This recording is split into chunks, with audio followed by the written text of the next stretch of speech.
decided to do a deal that I diligenced for 10 weeks, and I had less than 12 hours to make up my mind. Did you do it? We want to make Symbol into the go-to first check fund for the weird Israeli venture opportunities. Been somewhat active in theater production in New York, which also has helped me a great ton. I didn't know that actors and backstage people were active investors. How has that helped you? You would be surprised. Really? You would be surprised. I think it can become one of the biggest Israeli companies Ever ever in history? in history. How big is big? I think it could be Israel's NVIDIA.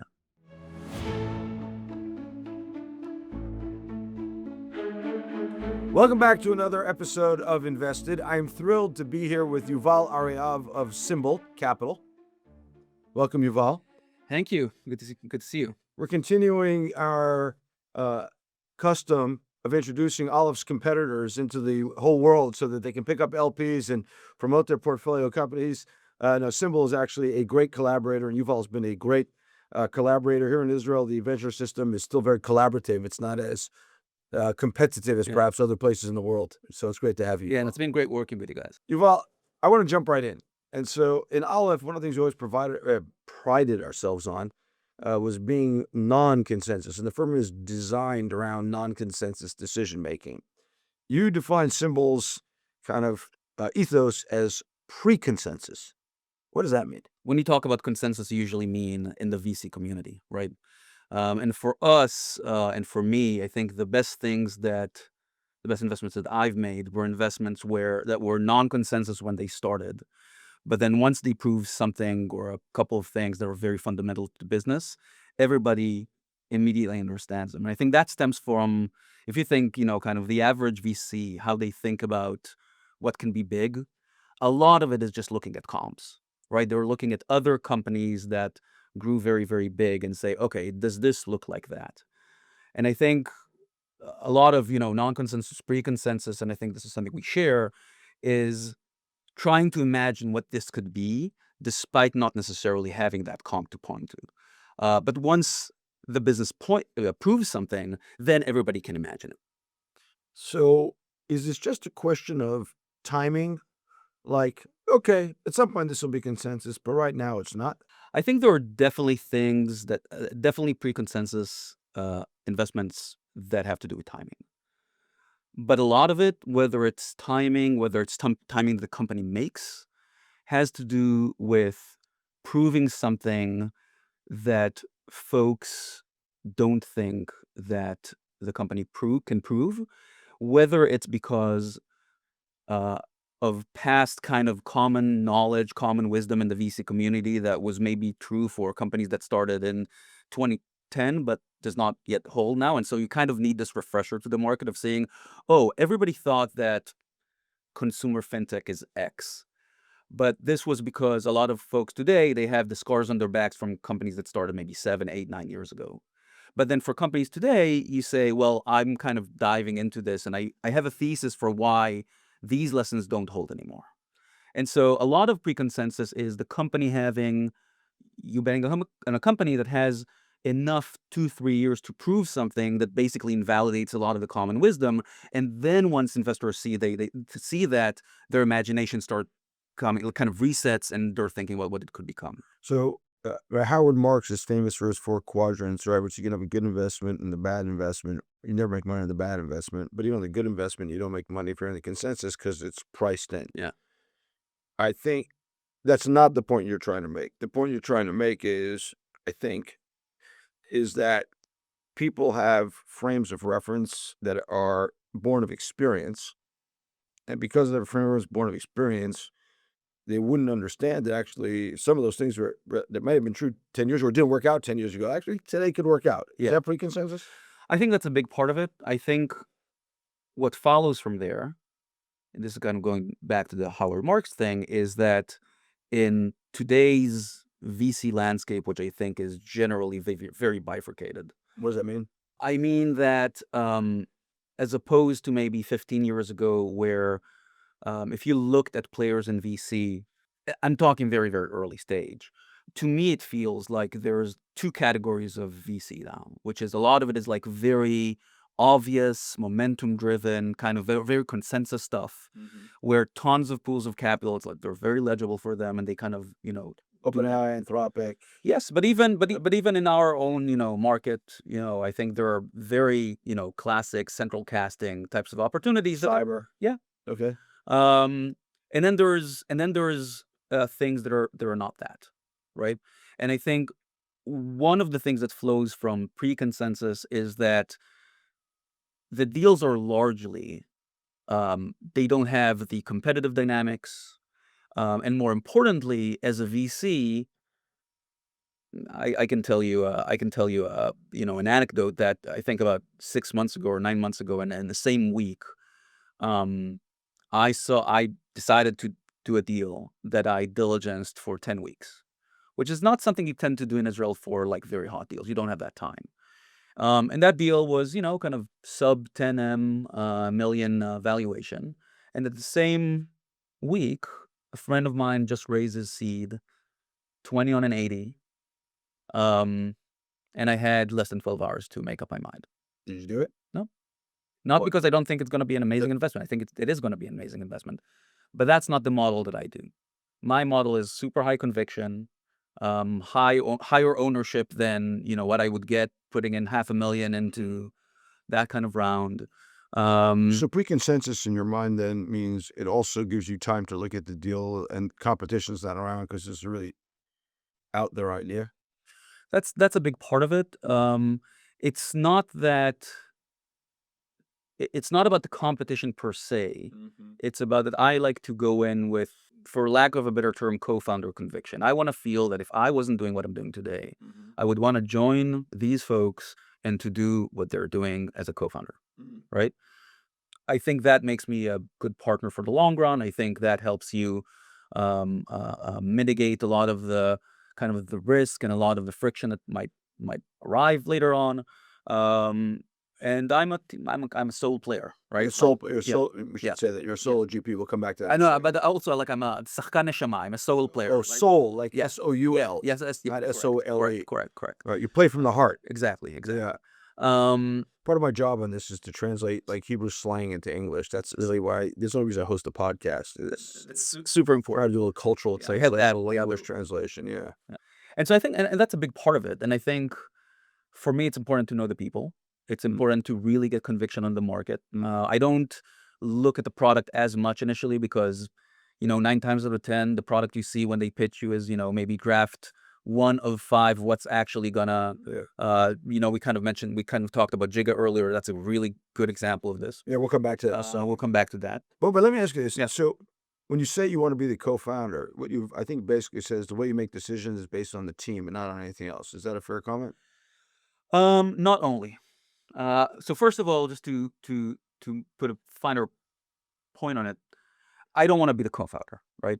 I wanna go in knowing that if I didn't do what I am doing today, I have the level of conviction Right. that this is what I want to spend. I would want to spend my. You want to have conviction, but don't want to work that hard.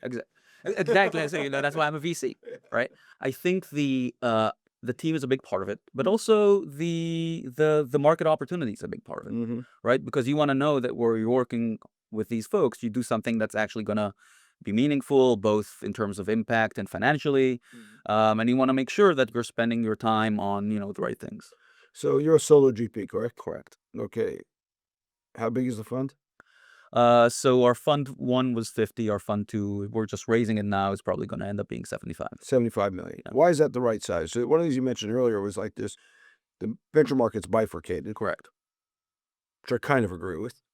And you've got these giant pools of capital. Then you've got these funds, although we're a dying breed like Aleph, which is, the 200 to 300 range. There's fewer and fewer of them, and people raising growth funds and whatnot. And then there's your $50 to $75 million. But why is that the right size fund for what you're trying to do? Right. So for me, everything flows from strategy, which is I want Symbol to become, we're not an early stage fund, we're a first check fund. By definition, we do the first price round or first safe in a company. We have obviously reserves for follow-ons, but we will not first invest in a company at Series A. And then we want to make Symbol into the go-to first check fund for the weird Israeli venture opportunities, right? The non-consensus, pre-consensus stuff. We now have non-consensus, pre-consensus, and weird. I'm collecting. Correct. Yes, it's collecting synonyms. amazing. And I think what that means is, again, what we tend to do is the way we construct our portfolio is we have, 16 to 18 investments. Mm-hmm. For most of them, we lead or co-lead. So we want to buy, reasonably high ownership upfront. We believe that in Israel, generally, smaller portfolios with higher ownership tend to pay off better.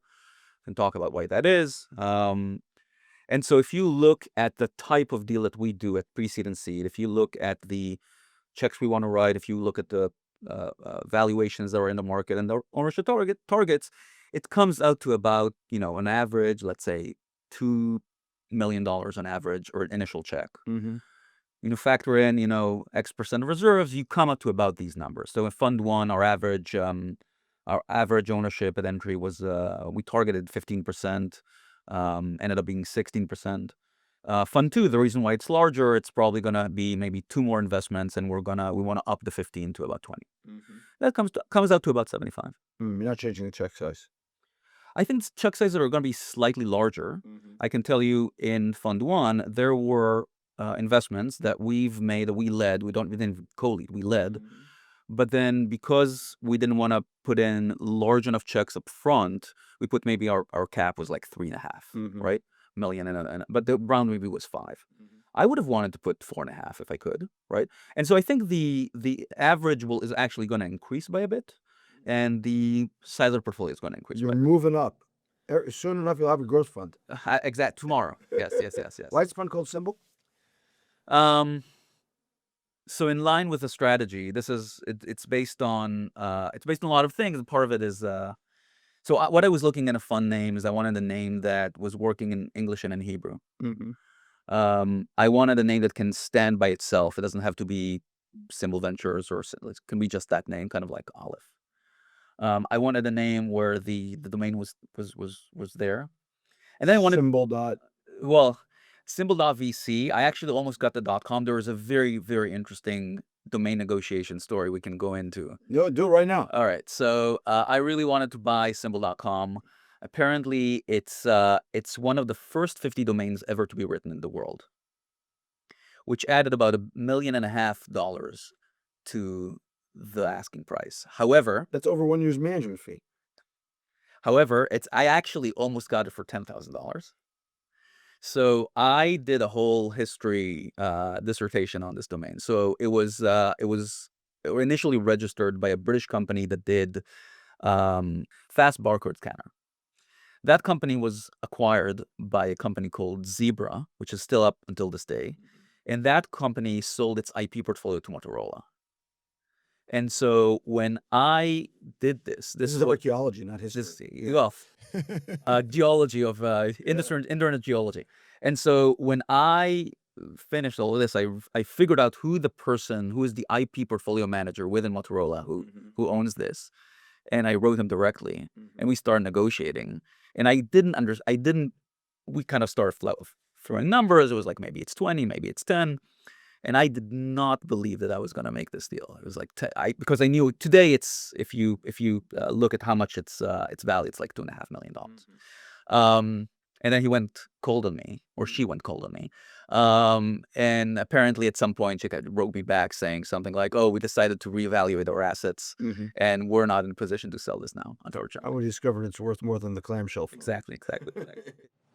If you're interested in finding out ahead of time what's going on in Israeli tech, what the latest trends are, who's breaking not only news, but breaking the trend lines, then you want to subscribe to Aleph's newsletter. And you can sign up right in the show notes and the description of the show. Please subscribe to the newsletter. So you're Symbol.vc?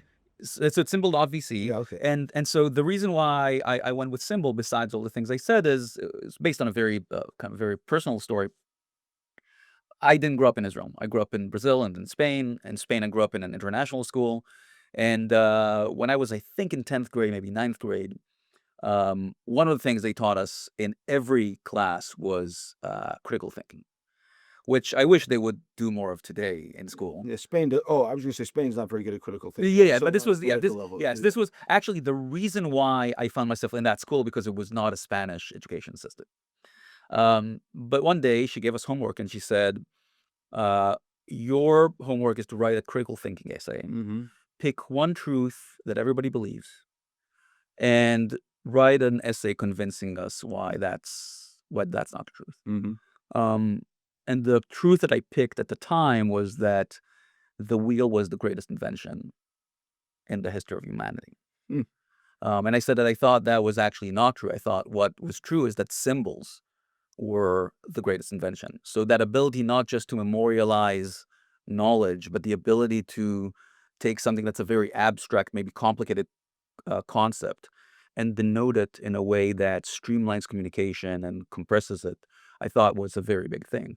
Um, and when I thought about the pre-consensus stuff, which a lot of it, as is taking a lot of things that a ton of people believe is true, and kind of being a bit of a heretic and say maybe that does not hold anymore.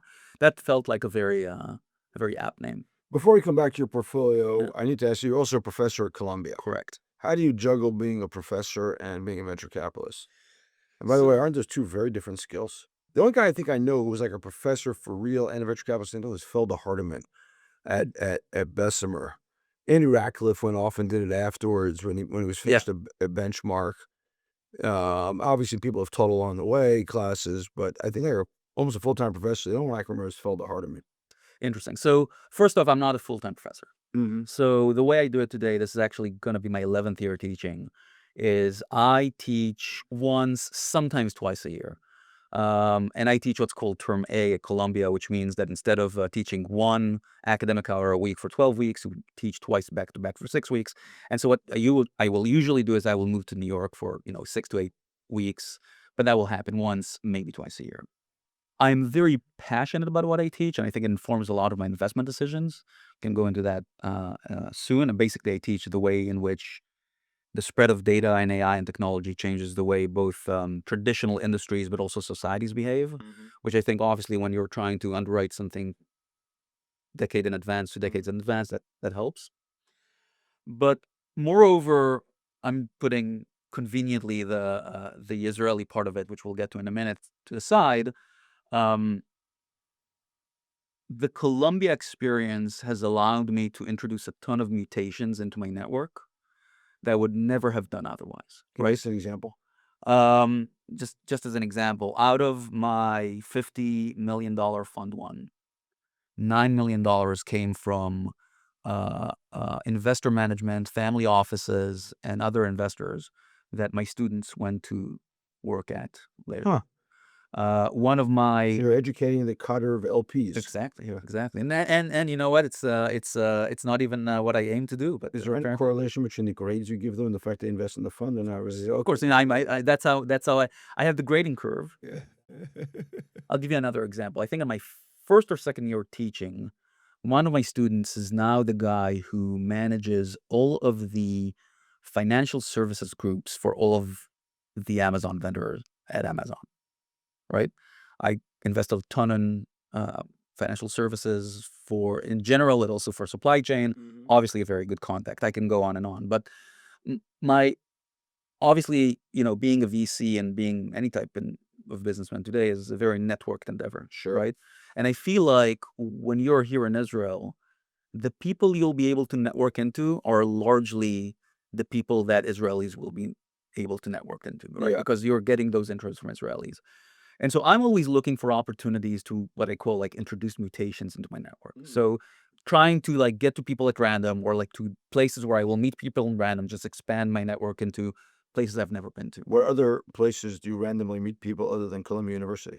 So that's been very good. I in the last 5 years have been somewhat active in theater production in New York, which also has helped me a great ton. I didn't know that actors and backstage people were active investors. How has that helped you? You would be surprised. Really? You would be surprised, and maybe not the actors, but there is a whole industry that is very similar to VC in terms of thinking, outcome distribution, trying to get an edge due to with information that attracts very, very smart people. But hits in theater are even, I think, less frequent than hits in venture capital. Correct, and their upside is not as big. Yeah. Yeah, It's a highly asymmetric industry, or it's the wrong way. It's got a time. It's not even that asymmetric at the end of the day, but it's yeah. The other there's thing, one Hamilton in a lifetime. correct. Also, if you're talking about any market that matters, both in London and in New York, but also in other places, it is the case that out of the dozens per market viable commercial theaters, Yeah, they're all controlled by maybe 3 or 4 families sure. or production companies, and so the bottleneck.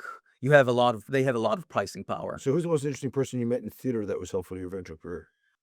I met the director of Hadestown, which is one of my favorite pieces of art over the last 10, 15 years. What is your favorite Broadway show? Probably Hadestown. Okay. Yeah, I think from an artistic perspective, it's probably my favorite. It's I don't know if you've seen it, but No. it's I love how I love words and writing. I think there's a lot of power and a lot of intelligence in taking very complex Symbol. very complex themes and truths and putting them into very small, into very succinct way of communicating. And I think that play does excellent work exploring a ton of different themes and overlaying them in a way that kind of feels like almost invisible in a good way. Given the fact that you like succinct communications, is podcast a good medium? I think there's a more interesting question, which is one of the things I'm struggling with is, we're living in a world that has more and more complexity, right? Because time goes on, we're building on top of the things we've built and perfected. And I think the thing that for me is a question, and it's a question when I teach at Columbia as well, is are we as people collectively losing our attention span? And what that does, and that's part of why I like very succinct communication. Yes, this is a question. You don't think this is true? No, it's true. Okay. Yeah, but part of the reason why I like succinct communication, why I think it's so important, it's the ability to cut through a ton of noise that exists out there that only goes up and up. Do you write investment memos? That simple? Yes, but they're very. Do you know smart brevity? I mean, I know the term smart brevity. So, but do you know the format? You read No. Axios, right? I do read Axios. Okay, so Axios have their format. I try. I shouldn't say I read Axios. When it's sent to me, I read Axios. Okay, but you know that they have a very right. There is a format. The called 4 smart bullets. brevity. Yeah. Yeah. I know those. So I try to write it in that way. How long is your investment memo? Depends, but it's a few pages. Have you gone back and looked at your investment memos, and how good are you at it? Is it accurate? Do you identify the right issues?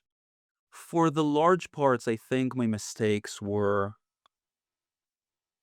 something that I didn't even think about, Yeah. right? Versus something that I thought about and I got wrong, right? So you're always right if you think about it, but if you don't think I about try, it, yes. So every investment memo, I try to. It ends with a risk analysis, right? Like, here are the risks I'm seeing. What are the likelihood? What is the severity? What do you do to mitigate? When down the road can you catch it so you can decide on a follow-on investment or something like that, right? But most things were not, it's things you couldn't even think about. Like, do you have a similar section in the memo on upsides? the whole memo is based on upside. Got it. So I always take the very maximalist view I try to take the maximalist view because to me, that's the business. That's how I think about investments, right? You gotta, I try to identify all the places where I think this could fail, and then see if I believe that, you can cross them, in terms of belief. But then I try to be very optimistic about them, right? I try to say, okay, if all this goes wrong, this could be $100 million company, right? Give us the TLDR, the smart brevity on your course at Columbia. What technology has done in the last 50 years, you could give countless examples of how it's changed business. But at least one of the models that I teach and I believe in is that each and every one of these advancements, what it ultimately leads to is that you can just compound things faster. Mm-hmm. Okay. Once you look at that through that framework, you can then ask yourself, well, how does hiring impact that compounding? How does better data impact the compounding? How does the way you store data impact the compounding? How does fitting your data to the business model, all of that? And then the logical next thing that you're talking about is historically, a lot of that compounding has been um, either held back or controlled by regulators. Mm-hmm. Not necessarily, by the way, regulators who are government entities. Mm-hmm. Today, the biggest data regulator in the world is Apple, Mm-hmm. right? But at least in the past, because compounding was less profound and less strong than it is today, what that meant is that regulators had way more time to react Yep. to and so basically what the course is trying to take this framework and then uh, uh, first look at the last 20-25 years Mm-hmm. through that lens, and then look at things that are happening now and trying to say, well, if you buy into this framework and you buy into all of these assumptions about the businesses today, what do you think is going to happen? Mm-hmm. uh, So how to think about a world in which compounding, for argument's sake, is not 5% a year, but 8% a year. It's like what Elon Musk said the other day, that he thinks that the economy can 10x itself in the next 10 years. yeah Um, just because the rate of change is getting that much yeah faster. yeah What happens when the rate of change gets this fast? I think that's more of a sociological problem, because I think my sense is that the rate of compounding doesn't work for everybody, Mm-hmm. right? It works for increasingly smaller number of people more than it does to Mhm. others. What does it mean it works for a small number of people? What does that mean? Um, when what is compounding? Right? Compounding is you have something, you have an asset, right? And you can make that asset more valuable by doing transactions with the market. Mm-hmm. And that asset could be wealth, it could be stock, it could be your opinion, it could be your political power, right? It's not just in the financial domain. Um, and the more today, at least, the more your pre-existing asset is larger, is more diversified, the more you can compound. And the faster you can compound, and the yield you can get is better. Say this again. The more you have now, the faster you can compound. The more I have. The more, yes, yes. If you have $100 million that you can deploy, Mhm. you can probably compound that faster. Mhm. Not just because you have more transactions that you could do with the market, and so Mhm. the base is higher, Mhm. but also the rate is higher. The rate of compounding. Yes, And that's not just true of financial assets in your it's not. It's not. It's true of social capital, social capital. It's true of intelligence. it's true of what I call opinion capital, which is if you have a 1 million follower account on Twitter, Mhm. you're going to compound that way quicker, Mhm. because that's how the algorithm works, and that's how psychology works, Mhm. than if you have 1,000. Right. It's But this true. is just true. The world is more networked today. It was true of Correct. viruses too, But right? Think about yeah, COVID, et cetera. it is because it is because of two True of things. IQ as well, right? You know, Of IQ and the Flynn effect on IQ, that IQ is compounding, increasing. yes, Yeah, because you have just more internet networks, more people can find smart people. The whole correct, theory. correct. Um, Yeah, but I don't think people think that because of compounding of IQ, in 100 years, you're going to have people with 10,000 IQ, right. right? So I think the rate is much lower. Mm. But and so what happens is you get uh, what that just means is that yes, maybe the economy is gonna, like Elon says, uh, grow 10x, 10,000x in the next however many. Yeah. That's probably gonna disproportionately serve, Sure. obviously. And so the So the course is kind of on uh, network effects and kind of how correct. advantage will centralize over time due to compounding. Correct. And whether what are some things that could cause it to could cause that to break? So what are Right. some examples of something that would cause that to break? Historically, that's been, masses that are rising. It's been Social unrest, yes, yes, regulation, yes, yes. These are breaking up things. Marvel, Standard Oil. Correct, correct, correct. What else? Um, War. I think war is a byproduct of that. It's not a direct byproduct, but it is definitely a byproduct, right? Whenever you think the system can't work for you anymore, Mm-hmm. you can't get to not even the top, but then my sense is if enough people think that, they can mobilize their collective power and do something Mm-hmm. about it. And when's Right? that happening? Are we already in it? I think to an extent we're already in. We're already in it. Yeah. So give us some examples of that happening already right now. Mamdani in New York, I think, is Mhm. is one. If you're looking across, He is a reaction, in your opinion, to other people enjoying exponential outcomes, or he correct, is able to mobilize exponentially correct, because of his charisma. both, Which both? both, Okay. yes. And I think on the right side of the U.S. political, you have people who would, in no other normal situation, would have the following that they have because they were able to compound a lot of their opinion Mm-hmm. capital through these networked. Tucker Carlson is an example. You It's think a the very good internet? example. That's an Candace example. Owens, yeah, Okay. yeah. Um, But is social unrest? Are we here already for social unrest against this? it's hard to say. What happens when the masses rise up against this exponentialization of this? Look, I think in democracy, the natural outlet of that will be elections and will be a swing in which, you can argue we've seen some in Trump. You can argue we're going to see maybe with, if the Democratic, they're going to advance some DSA folks. Like you can argue that. And I think if enough time passes where even through democracy you don't think you can have that, then maybe it's something that's Like more political violence, more, yeah. future Colombia, do you think what happened to Colombia is a reaction to that, or is that something else? No, I don't think. I think, What look, happened in Colombia then? You're on ground zero of Colombia. What yeah. what what, what happened? Tell us about that.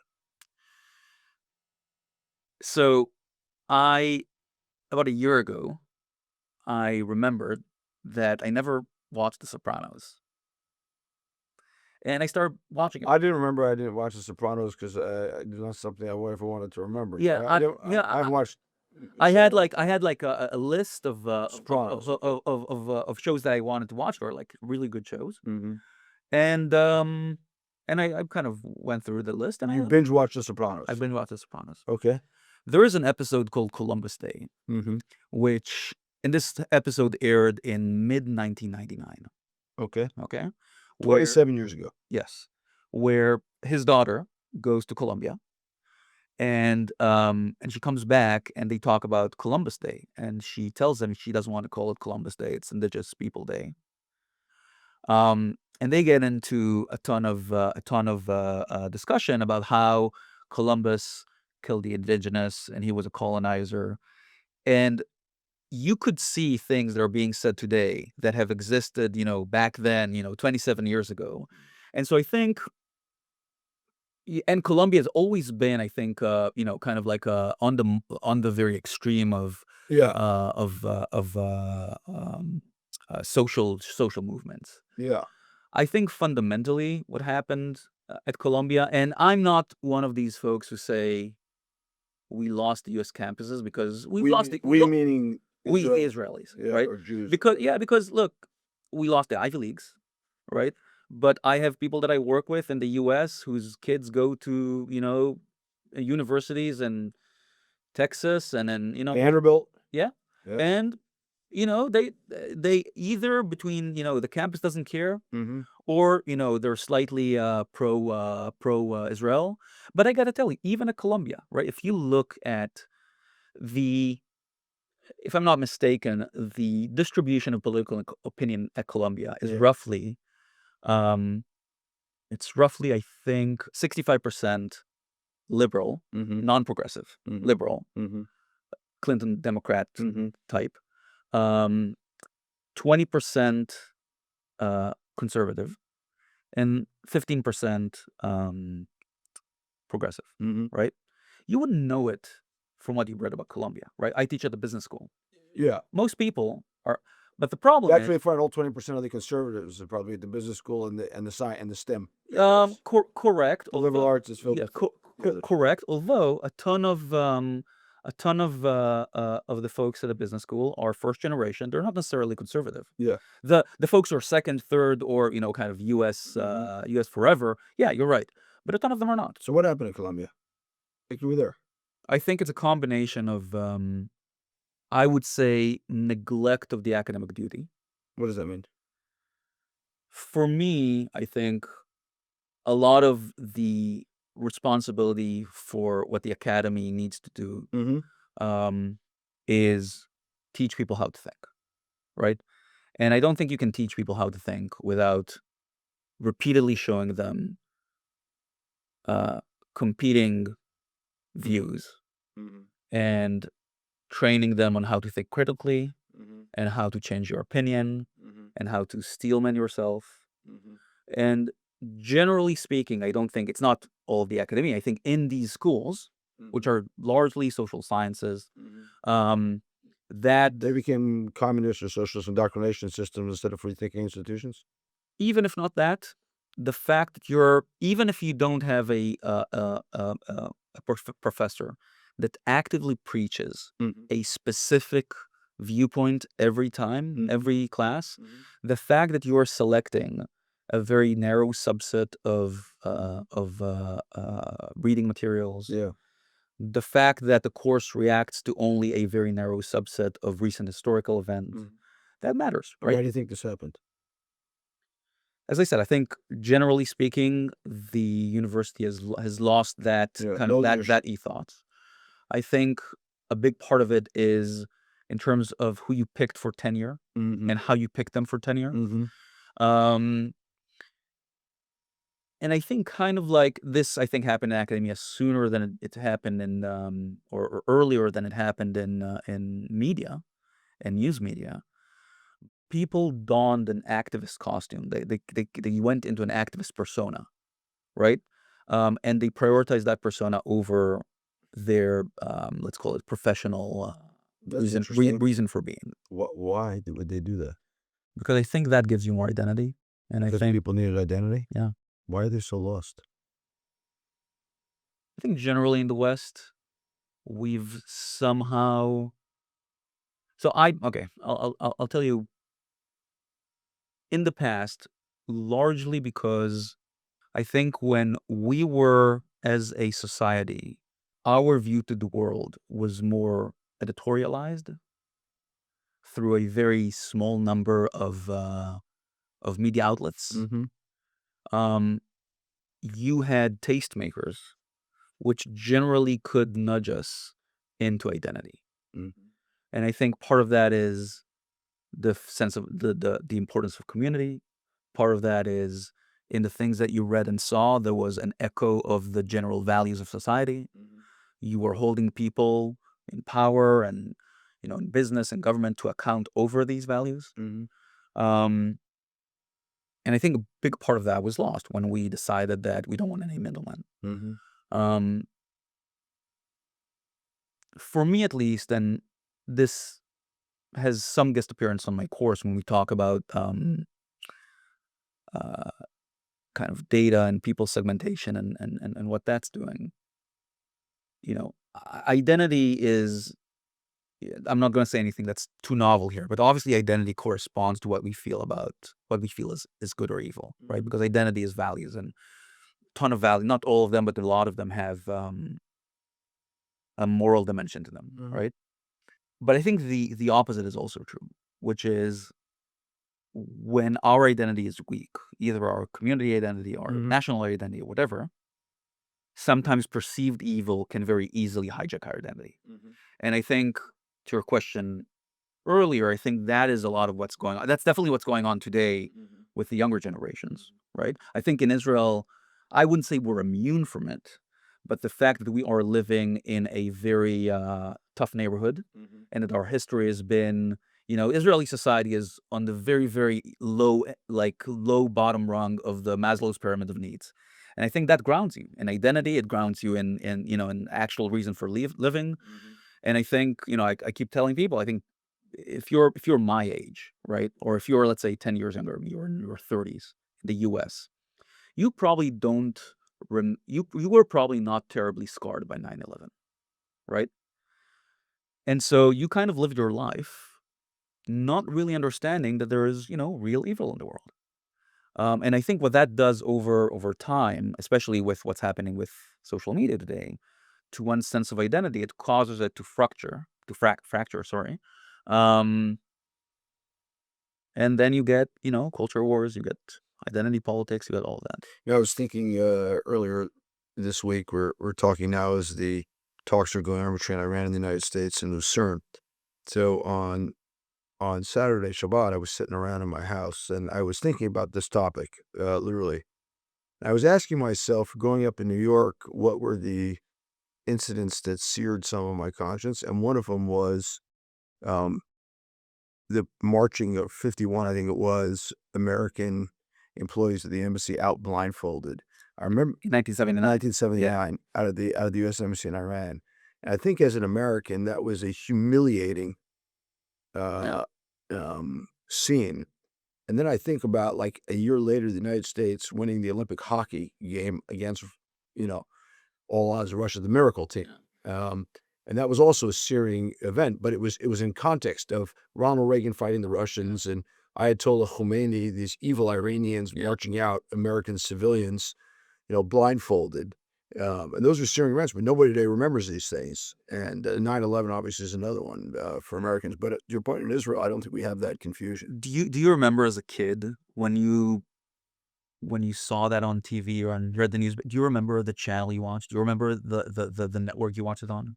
I don't know if I remember the network I watched it on, but I definitely remember the network I watched the shooting of Ronald Reagan on. Yeah. And it was CBS. I remember that. Yeah. And So the interesting thing to what I said earlier, which is, take yourself back to that time. There must have been maybe 10 networks you could have consumed that data on, that information on, yeah, and they wouldn't say two different things from each other, not terribly. right? Not terribly, which is not the case today. Yeah. Right? You look at Everything's part of Charlie Kirk. You look at the Trump trial assassination. What happened just now with Vance in Switzerland. Yeah. Right? You could get, just completely different narratives. So you think identity is downstream of media? Absolutely. Yeah. Interesting. Yeah. Give us your background. I know we're like 45 minutes in this podcast. Sure. And Sure. but give us your full background. Then I want to talk about a few portfolio companies before we wrap. Sure. So I had what I now realize is the fortune of being born here in Israel, but actually not spending all of my early life here. Mm-hmm. My parents are both agronomists. And when I was a kid, they got a job working in Brazil, in the jungle. That's where I grew up until I was 6. Went back to Israel to do primary school. My dad got a job in Madrid, in Spain. His condition was that in Spain, they don't teach you English. Yeah. And so my dad's condition was that if we're gonna move, his kids are gonna go to an English-speaking school, of which there were 2. There was a British school and an American school, so I ended up in an American school. International, amazing experience. I think it shaped a lot of what I do today. Mm-hmm. Went back to Israel to finish Bagruyot. That's matriculation exams. Yes. High school. Yeah. Joined the army. Initially, I really wanted to be a fighter pilot because I was an 80s kid. Ended up being taken to an intelligence unit as a translator because I spoke a ton of languages at that point. 2 days later, my CO came to me and said, "Oh, by the way, we're canceling the translation post." And I was supposed to be a translator in a unit that was full of math and computer science whizzes. And they said, "Well, you're here. We don't really know what to do with you, but you can stay." And then, I was great. And 2 weeks later, I found myself being horribly bored. I started teaching myself programming and reverse engineering. At some point, Elad, the CEO of NextSilicon, came into my room with a giant book of Windows NT internals reference. He said, here, study this. And so I ended up staying 10 years. Was an incredible time, both from just a mission perspective, but you get to work with, some of the brightest minds on the toughest problems.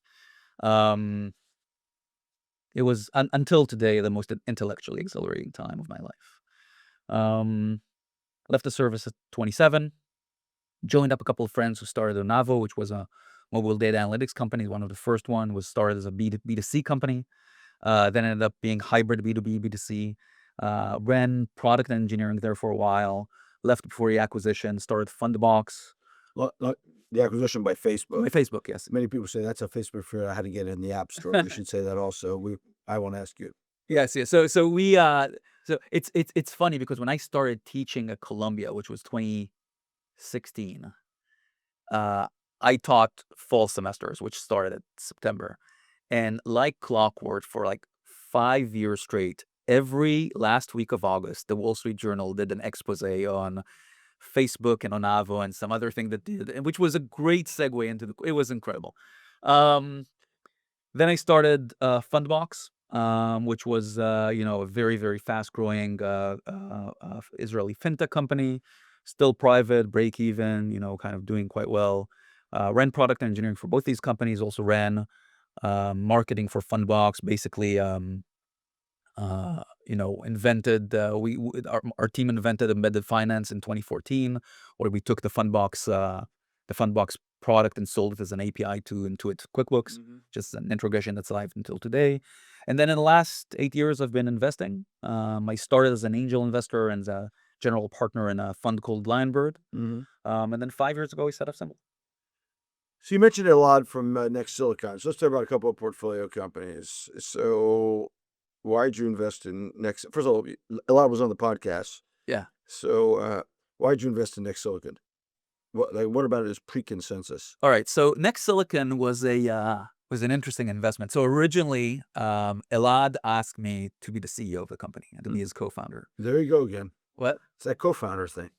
I was kind of tempted, but at the time I had just committed to be a GP at Lambert and committed to LPs, and I'm not a type of person to kind of commit to that and then say, well, I have something else going. But at the time, I don't know if you remember that time, there was a bunch of companies started, all of which wanted to do AI, but not AI in the LLM sense, but kind of like AI inference in the 2018, 2019 sense. And the thesis back then was that if that's what you did, you had a very, very small number of companies who could be potential buyers for a product, potential customers, right? Basically just the hyperscalers. And they were very over being pitched by, ASIC companies to do that. And so we said, we need a way to prove this technology. And also the technology is very, very specific. We can kind of talk about that. But we need a way to prove that in a way that's not dependent on the hyperscalers. Very few investors got that approach, right? And I think that if the company went ahead and did AI first, it probably wouldn't have existed today. The other thing is that the technical approach there is very difficult to get your head around, right? Most hardware investors really understand taking a specific computational challenge and then dedicating all of your R&D to specifically and drastically optimizing that. And then saying, well, if you do that, then your chip is going to be this much better. Because that's the way everybody does it, right?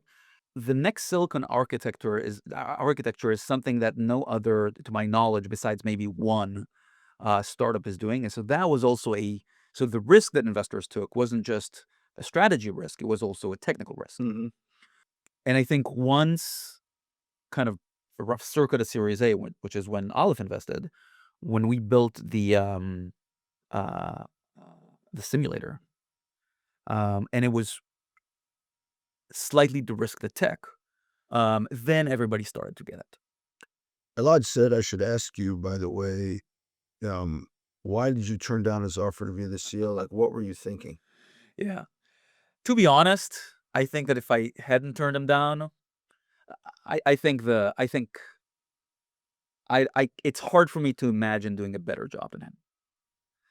Um, that company, in terms of the details that you have to be able to attend to, Yeah. not of the technology, not just of the technology, but how that technology relates to the business needs of the customers, is something that I know I can probably count on, in like single hand, the people who I know.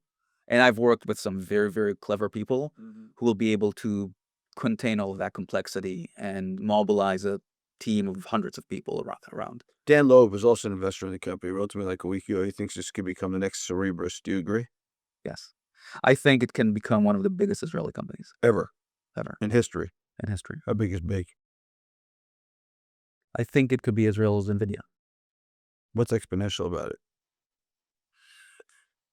You think NextSilicon can be Israel's NVIDIA? What's instead of what's exponential? What's the catalyst for that? When I say Israel's NVIDIA, I don't mean it can be like however many $1 trillion company tomorrow. Right. That's the expectation you just created. I just want to point that out. Yeah. It is, What I mean is, he's neck and neck with Elon now, I think. well, yes, obviously, and I think you can take him. Yeah. I think that if you look at the big semi companies, right, they are none of them are a one ASIC company, right? They are Right. platform companies, Right. right? And so you know what a CPU and what a GPU is, and why they're different, and why each one is good for different use Yeah. cases, right? And I think the very exciting thing for me about NextSilicon is that it's a platform company, right? And I think it's a platform company that is whose architecture is uniquely built for the challenges that we face today. Let me Be specific about let me be specific about it. If you look at what's happening today in the world of compute, there are two competing timelines. All right. There's the timeline of how long, once you've made a decision that you want to build a chip to optimize a specific algorithm or computational building block of an algorithm, how long from that decision to the fact that you can have something back and you can start working on it, how long that takes. If you look at the length of that process, it is not materially moved in the last 25 years. Right? It still takes a few years. Right? You have to move a lot of atoms. There's a lot of. If you look at how many new computational building blocks and algorithms we are thinking up and we are using, that looks like exponential growth. And so the problem is that if today you decide that you want to optimize a computational building block in the latest OpenAI sub model, by the time in 3-4 years that's going to be back in your hands, that could have been completely irrelevant, right? And so it's not only that NextSilicon is a different architecture, it's an architecture with zero time to market in terms of you don't need to build a new chip every time you have a new algorithm. Right. And I think, and if you look at the chip matches itself to the software. Yeah. Exactly. And that to me is if you look at all the platforms that exist, there are not that many. It's the only platform that has that. Right. And so I think we're gonna be as time goes on, more hard pressed to future proof our hardware. And I think, to my knowledge, NextSilicon is the only platform that allows that. So I guess after you talk about NextSilicon is Israel's NVIDIA, a multi-trillion-dollar company, it's hard to answer the next question, which what's another company you want to talk about in your portfolio, or Yes, the next best, or the one that will outrun NextSilicon? So another one that we're invested in together is Giga. Yeah. Which to me, I think it's a very special company. Yeah, why don't you tell everyone what it does? Sure. And then explain what was pre-consensus about it. Sure. That's actually a very, very good, it's a very good initial story. So what Giga does basically is every time you need to buy hardware as an organization that's not off the shelf, you're not buying it with SKU, you need somebody to manufacture it for you. that procurement process is very, very difficult, long, and it takes a ton of resources. And why? Because it's a very technical procurement process. At the end of the day, your mechanical engineers have to sit with the mechanical engineers on the factory that makes it for you, and they have to talk. And what's that done traditionally is that for a lot of these companies, the people who actually run the procurement process are the engineers. And that takes a ton of their time. They become procurement bureaucrats. They don't like that. What Jigga does is it basically goes to these folks and it says, we're going to streamline all of that. We're going to run the awarding process, the vetting. We're going to check certification. We're going to give you a few quotes, and we're going to make sure that the delivery and the fulfillment works. Wherever there is hardware products, whether it's medical devices or defense or aerospace or wherever they're automotive, everywhere, people can use Jigga. Now, usually when I tell people about Jigga, their initial reaction is, yeah, but how big is that? Right? Because it's not something we consider. You look in this room, there's probably tons of things here that have been custom manufactured, but it's not something we notice in the day-to-day. It's invisible. And so if you look at that market and you ask yourself how much spend worldwide is for that type of hardware procurement, I believe in 2025 was something close to $1.1 trillion. I believe the equivalent global spend for all of advertising and marketing combined is not that much more than that, right? And while everybody, I think, in tech can name a bunch of really great companies that kind of are managing that budget, the advertising and in custom manufacturing, there isn't. And so for me, kind of talking about what could go right? When I met them, I was struck by the opportunity. At Symbol, we have we joke about having the Symbol index, which is how much money flows through the market divided by how much VC market is flowing to the market. And the larger that number is, the more we're excited. And looking at that market, it had a huge, very high Discrepancy. Yeah, exactly. Inverse ratio. Yes. However, when they started, and by the way, they were one of the first Israeli companies on YC. This was because of COVID. COVID opened YC to be an online. They were one of the first there. And so they had a ton of visibility here in the market. When they finished YC with a product, with revenue, referenceable customers that you can talk to. And yet I think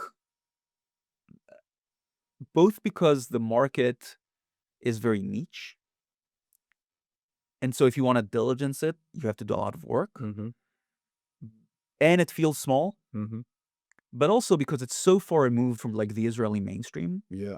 I think a lot of people, nobody told them, nobody said, no, we don't think it's a good investment. What they told is, oh, this is great. Come back to us in the next round. But these guys also aren't out of central casting. And they're not, yes, absolutely. They're not out of central casting. Procurement guys. Yeah, they're very eclectic backgrounds. Yes, eclectic. Not your average. And yeah, but absolutely, they're not your average. Yeah. And so for we probably spent, I think, 2.5 months with them. We actually sent them a term sheet before we did the first close in the first fund. Oh wow! Yeah, there was pre-consensus even on your fund. Exactly. And I almost didn't approve it for myself. And I'm very happy to have made that investment, not just because it's exponential. It's the growth is incredible, but because it's if that company becomes as large as we think it can become, these are folks who I'll be honored to have helped to be the next role models of funders in Israel. Yeah, I agree with that. Right? Incredible.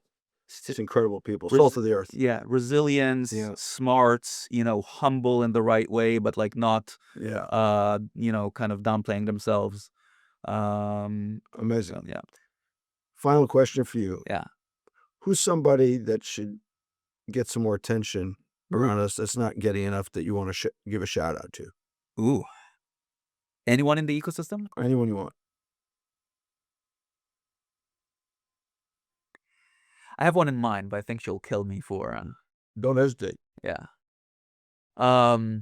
So my partner in the fund is Rocheli. Rocheli Kogan. Who also worked a bit here while we were raising our first fund. Yeah. There aren't that many people in the ecosystem who have quite the same combination of the caliber of both heart and brain that she has. Yeah. It's an incredibly high EQ. Yes, Incredibly high. and incredibly high IQ as High well. IQ too, yes. We will sit together, with founders. It kind of like she has X-rays into people's souls. It's just unbelievable. And then in the same meeting, she'll ask something where she'll ask something. I'm like, okay, this is analyzing just the business situation. That is, oh wow, yeah, that is a very, very good question. And I don't think there are that many people who have that combination. And I feel very lucky to have her on my team and to work with her. And she is, what she in a lot of ways what I kind of want us to present to the world. Yuval, thank you. And Thanks thank you for for the investing. opportunity. Yeah. It's great. If you enjoyed this episode of Invested, please rate us 5 stars on Spotify and Apple Podcasts and subscribe to our YouTube channel. And if you want to learn more about Yuval Ariav on X, he is at YUVALARIAV. And the same is true on LinkedIn. Correct. Thanks, Yuval. Thank you very much.